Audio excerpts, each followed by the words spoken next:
corporate et marque employeur, l'effacement des frontières. Pour en parler, je vais accueillir sur scène Géraud Rabani, directeur adjoint de la communication du groupe ADP.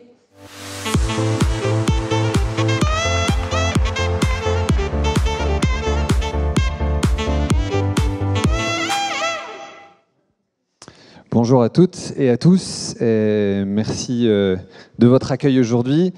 Moi, je suis le DIRCOM adjoint du groupe ADP. Et avant de commencer, vous allez voir, moi, c'est un peu la récré, pendant 10 minutes, un quart d'heure. Je voulais juste savoir, est-ce qu'il y en a qui savent, c'est quoi le groupe ADP? Ah, là-bas. Les aéroports de Paris, c'est vrai, c'est pas complet, mais c'est vrai. Si on complète... La pub avec le papa magicien qui fait des trucs extraordinaires, c'est assez cool, on va en parler, merci. D'autres? Paris, la pub. C'est déjà pas mal, merci beaucoup. C'est pas complet. Et justement, comme aujourd'hui on parle de notoriété, je vais vous parler de ça.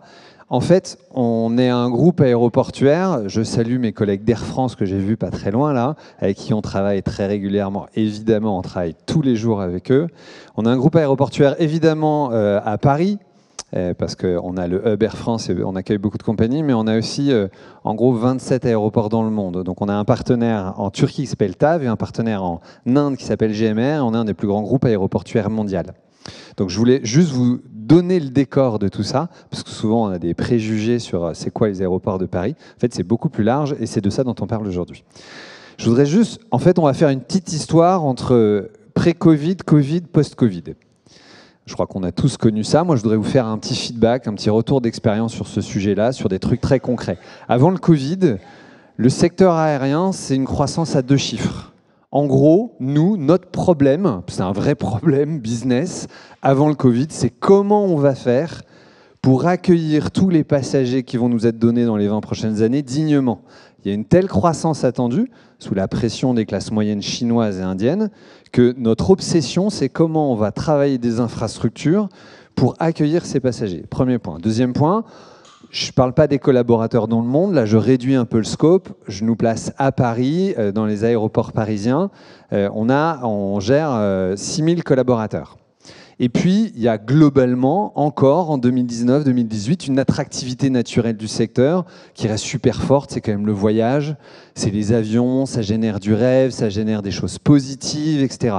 On commence en 2018 à avoir le FlySky qui nous arrive avec des tendances importantes. La prise de conscience climatique, elle est quand même forte déjà en 2019. Mais on a un espèce d'imaginaire absolument incroyable sur lequel notre business repose et qui nous permet de faire beaucoup de choses.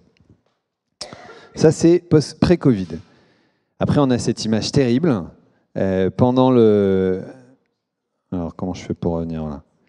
Pendant le lockdown, premier lockdown, nos aéroports qui servent surtout à parquer des avions. Et on a juste fermé Orly 1 mois. Normalement, un aéroport, ça ne ferme jamais, sauf pendant une guerre. Alors, qu'on se comprenne bien, je ne compare pas le lockdown à une guerre. Bien entendu, simplement... Pour notre activité, c'est une gifle incroyable. En fait, on se croyait immortel. En fait, non, on est mortel. Qu'est-ce qu'on fait après? Après, pour le groupe ADP, comme je vous le disais, on s'est découvert mortel. On a évidemment des sujets économiques. On fait le choix de ne pas faire de plan de licenciement. On fait un plan de départ volontaire. Mais on a quand même sur 6000 collègues, 1200 collègues qui partent. Vous voyez le ratio. On a parlé de culture, là je vous entendais parler de culture tout à l'heure. C'est quand on sait que nos employés sont là en moyenne depuis 20 à 25 ans, donc il y a une fidélité extraordinaire à l'entreprise, c'est une claque culturelle extraordinaire.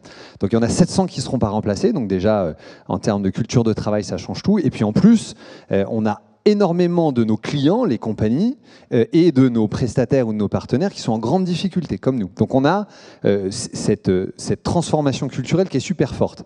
Deux, en termes d'image, parce que je suis un communicant, donc je vais quand même vous parler un petit peu d'image, le secteur aérien, en sortie de Covid, est bouc émissaire. Alors je précise ce que j'entends par bouc émissaire. C'est pas ma faute.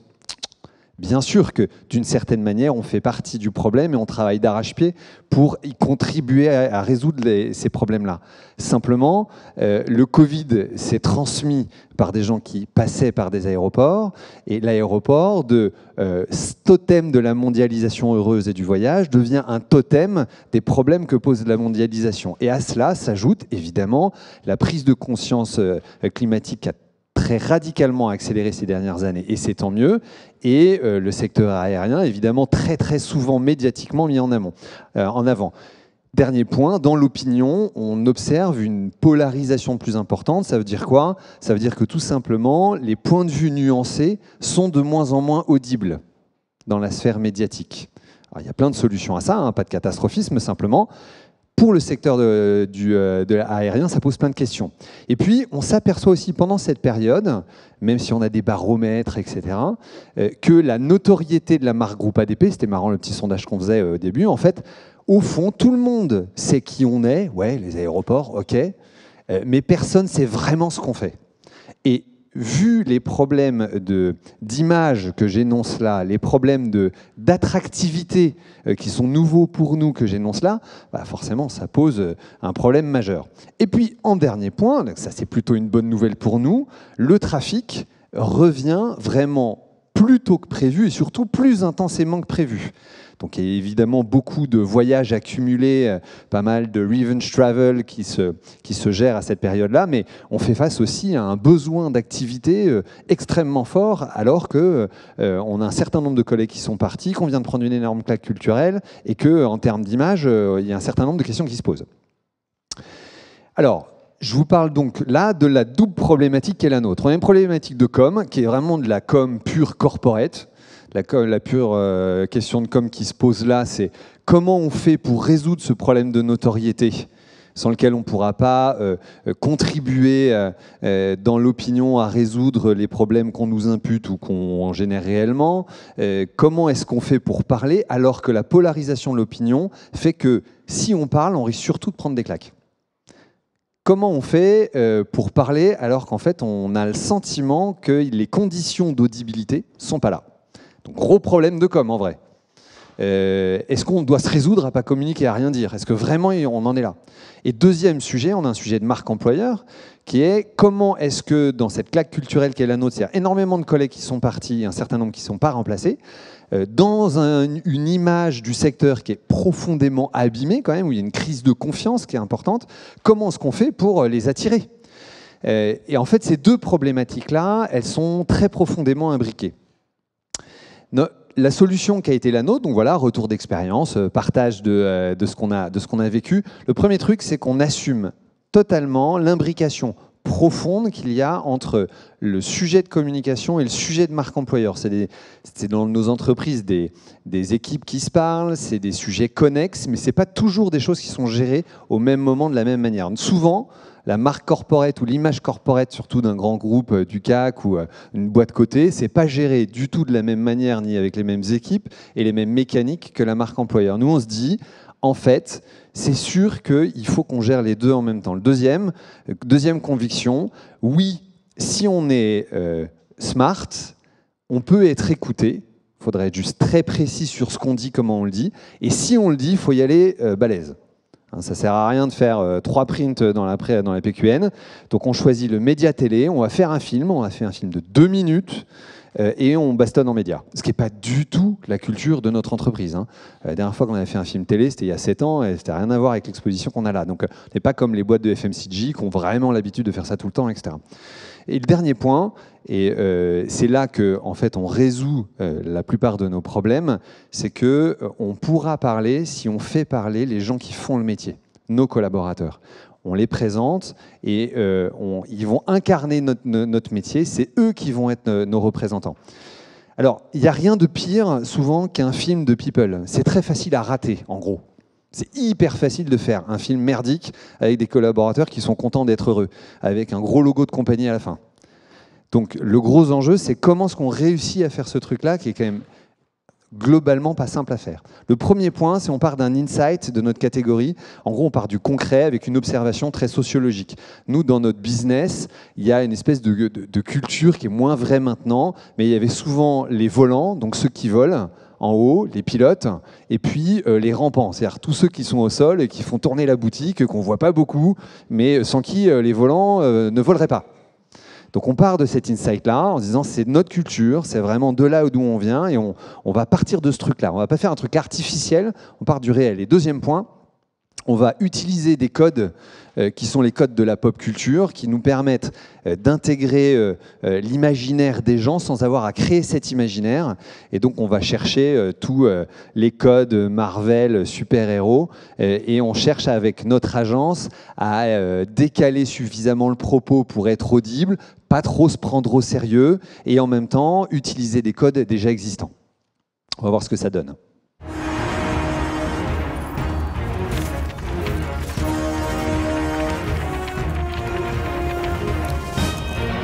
Papa, tu sais voler? Non. Mais alors, tu sais faire quoi de super? Qu'est-ce que je sais faire de super? Qu'est-ce que je sais faire de super? Je vais te le dire! Comme une étoile, je file, je brille, j'éclaire.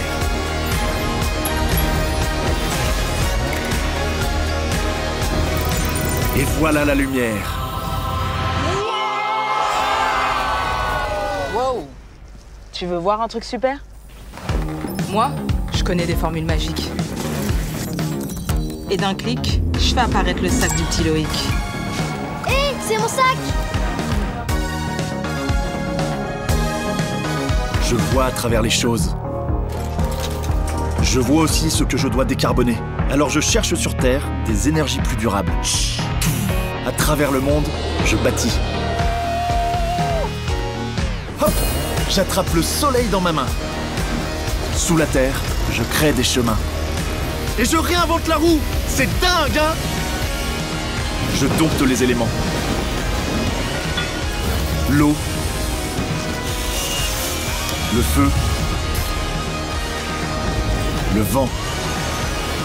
Je dompte le temps.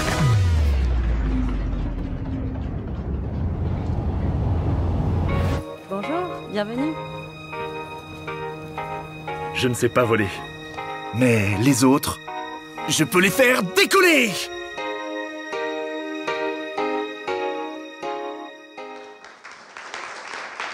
Merci. Donc ce film, il essaye de résoudre, vous voyez, cette problématique de communication, de notoriété corporate. En gros, on fait quoi? Et d'attractivité de nos métiers. Oui, on fait des métiers cool. Oui, c'est pas vu. Quand un avion décolle dans le ciel, on voit pas tous les gens qui sont derrière et qui font ça. Mais quand ça se passe bien, parce que je sais que parfois ça se passe pas toujours très bien, c'est vraiment extraordinaire. Évidemment, il y a d'autres leviers qu'on complète, mais c'est des leviers que vous connaissez. Je voulais juste vous parler de ça. On décline évidemment cet insight des rampants et des volants avec des campagnes de recrutement plus classiques. On va appuyer nos collègues des RH sur des métiers en tension. Et puis, une initiative qu'on a prise juste à droite sur la slide qui s'appelle AeroWork. Plutôt que de faire notre travail tout seul, on est allé réunir l'ensemble des partenaires de la plateforme, les partenaires de sécurité, un certain nombre de partenaires, notamment les services de l'État, qu'on a aidé à recruter des personnels pour être plus nombreux dans les aubettes, notamment dès cet été, pour qu'il y ait moins de temps d'attente. Et cette démarche un peu plus globale, c'est-à-dire pas en silo, mais cette démarche communautaire où on vient intégrer le maximum de gens, on le fait plus tout seul, on le fait avec les autres. Et ça aussi, pour une boîte comme la nôtre, on parlait de régalien tout à l'heure, donc vraiment, nous, 50% du capital possédé par l'État, etc. Donc on a plutôt l'habitude du régalien. Et bien, en fait, c'est extrêmement efficace. Et d'ailleurs, comme je vous le disais, les services compétents de l'État utilisent cet outil dès maintenant. En conclusion, ce que je voulais vous partager, c'est qu'à l'ère post-Covid, la communication corporate, et notamment des grosses boîtes comme les nôtres, est profondément ancrée maintenant et liée à la marque employeur. Et ce qui avant pouvaient être deux leviers très séparés, parfois hermétiques, me semble aujourd'hui dialoguer de manière tout à fait naturelle et pouvoir investir leurs moyens dans les mêmes natures de leviers. Et je pense aussi que c'est probablement un des moyens les plus forts pour les marques, notamment des marques exposées, de pouvoir s'exprimer dans la sphère médiatique, alors que la sphère médiatique est très polarisée aujourd'hui, ce qui rend les prises de parole très difficiles. Et puis un dernier petit film, parce que je vous ai dit que c'était un peu la récré quand même. Quand on fait ce genre de choses, évidemment, on tire le fil jusqu'au bout. Donc, on fait un casting interne. De fait, dans le film, il y a des comédiens, parce que vous avez vu, il y a un peu de comédie. Donc, voilà. Mais 60% ou 70% des gens que vous voyez à l'écran sont quand même globalement des collègues. Pas forcément d'ailleurs que des collègues des groupes ADP. Il y a des prestataires, des partenaires en plus. Donc, on a fait un grand casting interne dont je vous propose, pour finir, de regarder le petit making-of.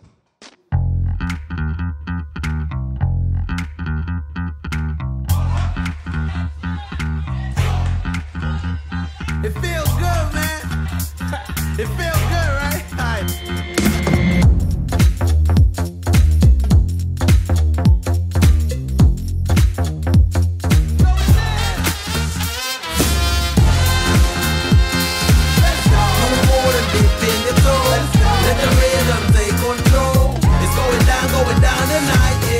Alors en fait, je suis chef concierge. Moi, je suis le chargé de la formation en premier secours, SIAT et incendie. Je suis ingénieur ENAC en alternance. Je suis directeur de zone. Je suis projeteur principal. Je suis assistant de certification. Donc, je m'occupe de tout ce qui est cheminement des passagers. Je m'occupe de la sûreté. On a tous un rôle à jouer pour que l'aéroport fonctionne.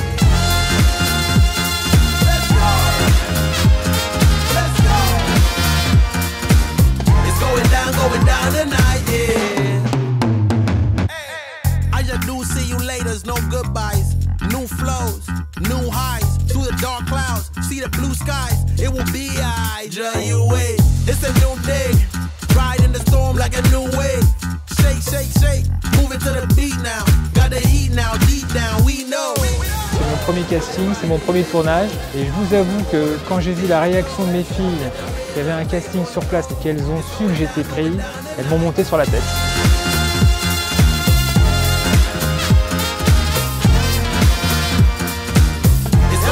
Going down tonight, yeah. It's going down. Yeah, yeah, yeah. It's going down. It's going down. It's going down. It's going down, baby. It's going down. Going down. Yeah. It's going down. Going down. Going down.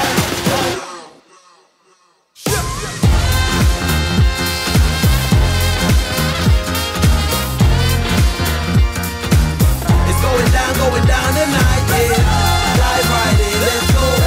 No more than dip in your toe. Let the rhythm take control. It's going down tonight, yeah.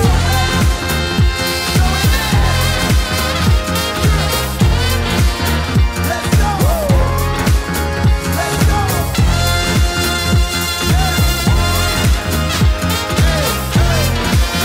Let's go. Let's go.